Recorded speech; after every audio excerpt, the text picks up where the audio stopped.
Selamat menyaksikan video berikut dan jangan lupa klik subscribe channel ini.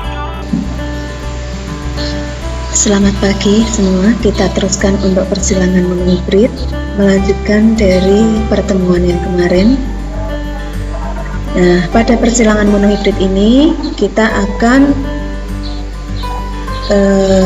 mempunyai 3 indikator yang nanti harus kita capai. Yang pertama yaitu menentukan rasio perbandingan monohibrid dominan, yang kedua menentukan rasio hasil persilangan monohibrid intermediate, dan yang ketiga adalah menentukan rasio hasil persilangan dihibrid.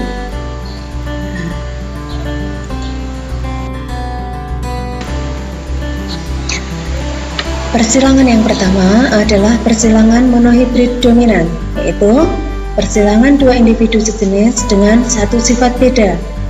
Jadi dengan satu ciri yang dimiliki oleh tanaman tersebut. Contohnya yaitu persilangan antara kacang ercis atau kapri berbunga merah dominan.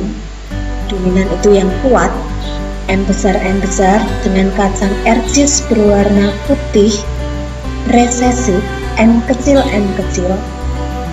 maka dapat dibuat bagan sebagai berikut. Yang pertama kita tuliskan dulu parentalnya. P1 parental itu M besar dengan fenotip merah disilangkan dengan M kecil dengan fenotip putih. Nah, di sini akan kita terapkan hukum satu Mendel, yaitu pemisahan gen dari M besar, maka dia akan memisah menghasilkan gamet M besar dan M besar. Karena sama maka kita tulis 1 M besar. Sedangkan genotip M kecil akan memisah secara bebas menghasilkan M kecil dan M kecil. Nah, karena sama juga maka kita tulis 1 kali M kecil. Setelah itu kita akan menerapkan hukum 2 Mendel, asortasi bebas atau penggabungan, yaitu gamet M besar akan bertemu dengan gamet M kecil sehingga akan membentuk genotip M besar M kecil. Nah, tadi dikatakan setiap ada M besar itu adalah merah, maka fenotip M besar M kecil dia juga mempunyai fenotip merah.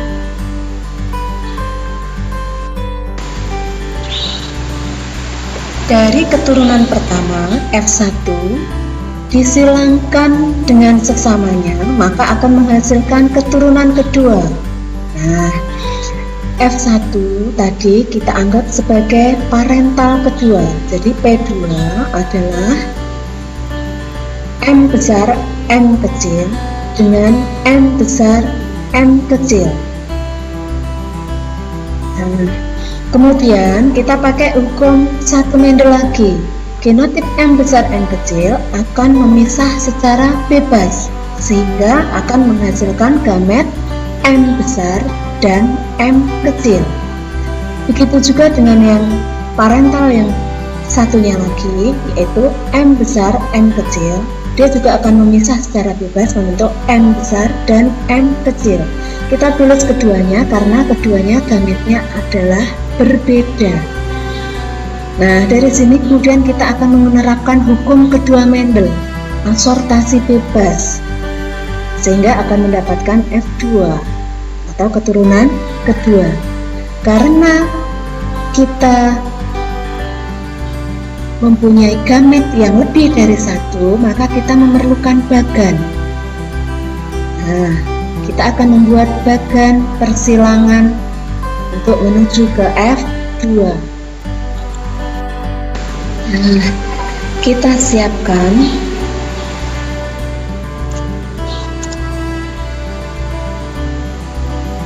bagan untuk persilangan monohibrid menentukan keturunan kedua. Yang pertama, gamet jantan kita letakkan di kolom yang vertikal. M besar di atas, M kecil di bawah di kolom pertama.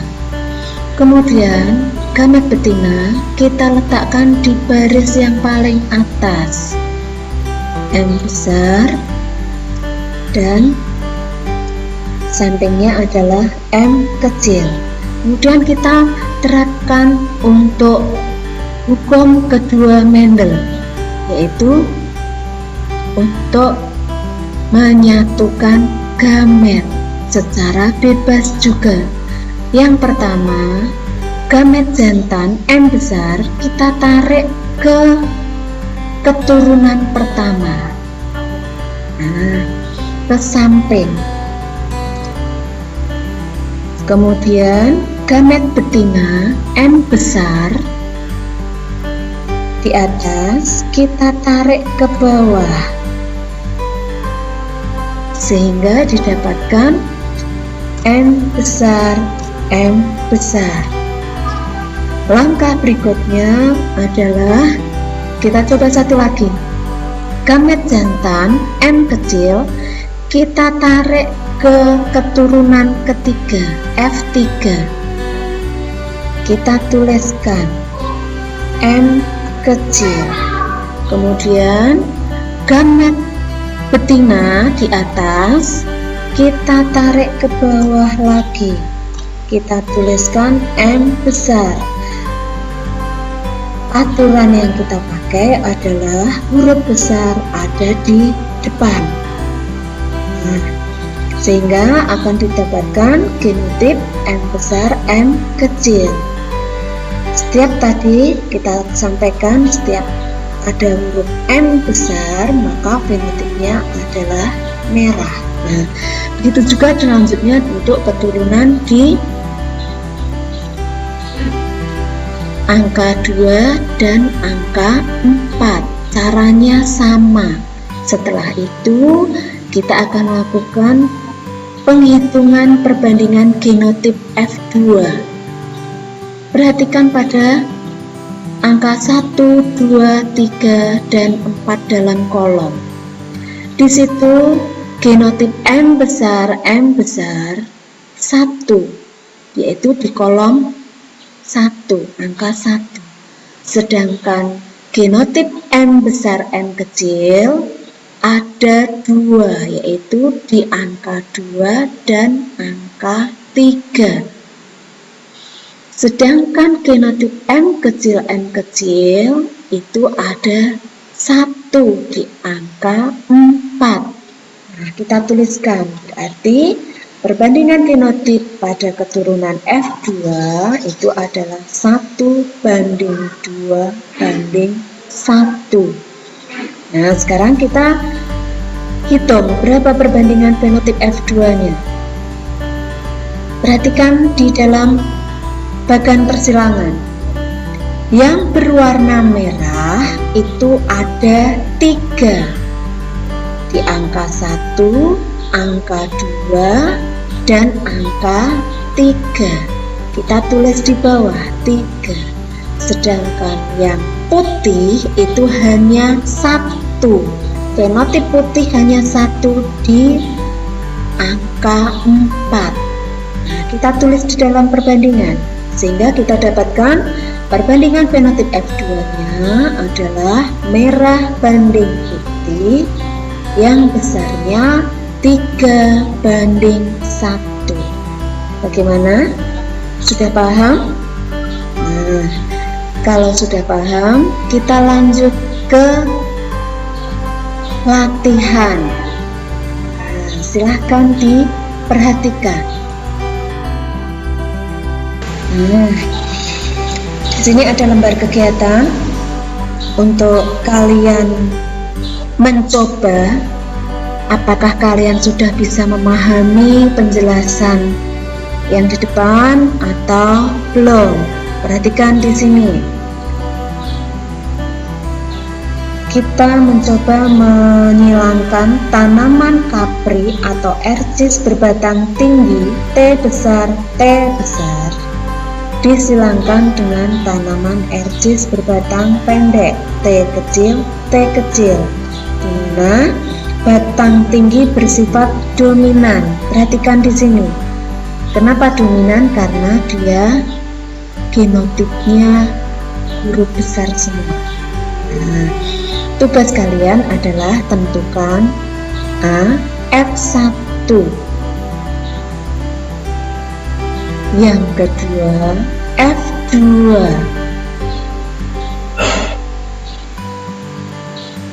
Yang ketiga adalah perbandingan genotip dan fenotip. Jangan lupa kalian kerjakan, kemudian kalian kumpulkan hasil pekerjaan kalian, sehingga Bapak Ibu guru bisa memahami kalian juga, mana siswa yang peserta didik yang belum paham, mana peserta didik yang sudah bisa memahami penjelasan dari Bapak Ibu guru.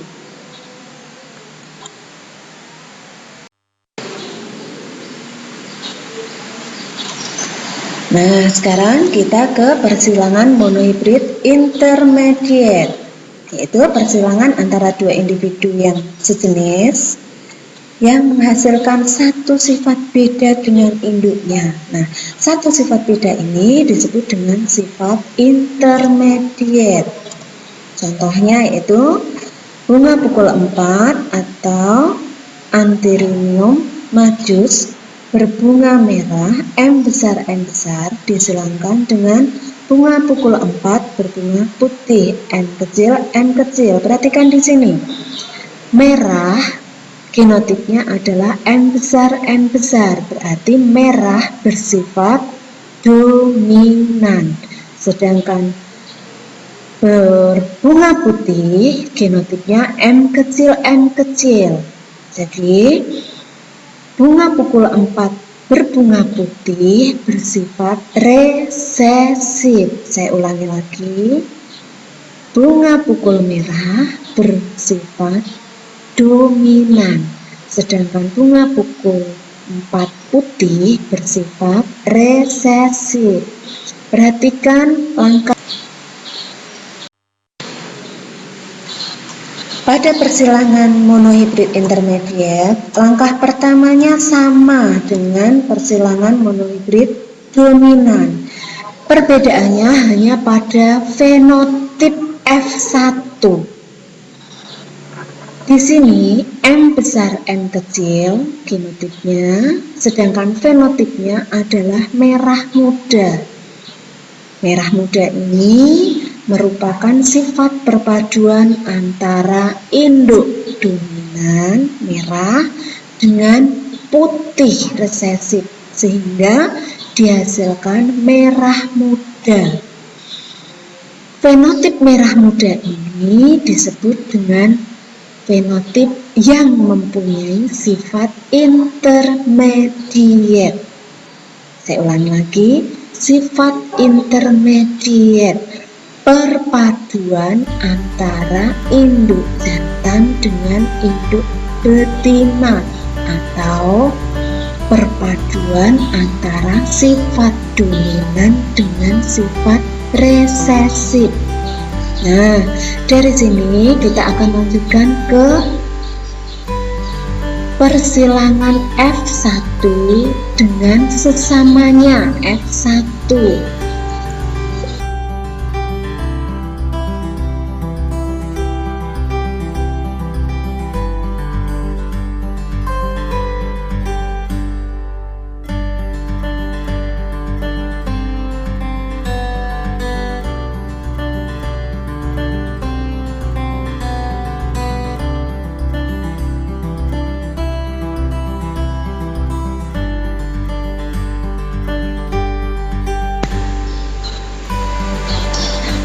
Coba kalian perhatikan, pada persilangan ini hampir sama dengan persilangan monohibrid dominan. Perbedaannya hanyalah, perhatikan di sini. Untuk genotip M besar M kecil, maka fenotipnya merah muda. Nah, di sini juga sama.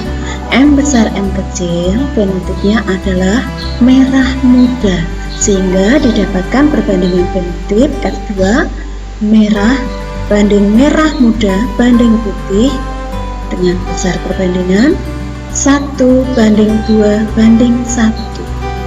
Nah, ini perbedaannya. Di perbandingan fenotip F2. Gimana? Sudah bisa memahami? Nah, silahkan kalian mencoba untuk mengerjakan soal latihan. Berikut soal latihannya.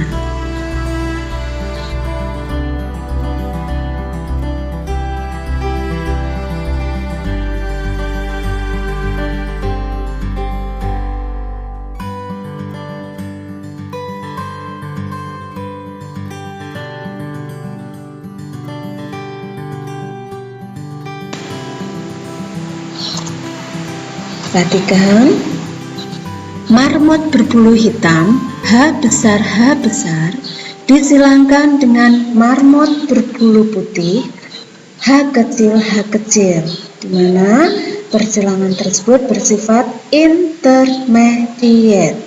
Maka silahkan kalian tentukan A F1 dan fenotipnya. Yang kedua B F2 dengan ketentuan jika F1 disilangkan dengan sesamanya, berarti F1 disilangkan dengan F1. Yang ketiga adalah rasio genotip dan fenotip pada F2, keturunan kedua. Silahkan dikerjakan, kemudian jangan lupa hasil pekerjaan kalian serahkan kepada Bapak Ibu guru kalian untuk mengetahui tingkat pemahaman kalian. Silahkan dikerjakan.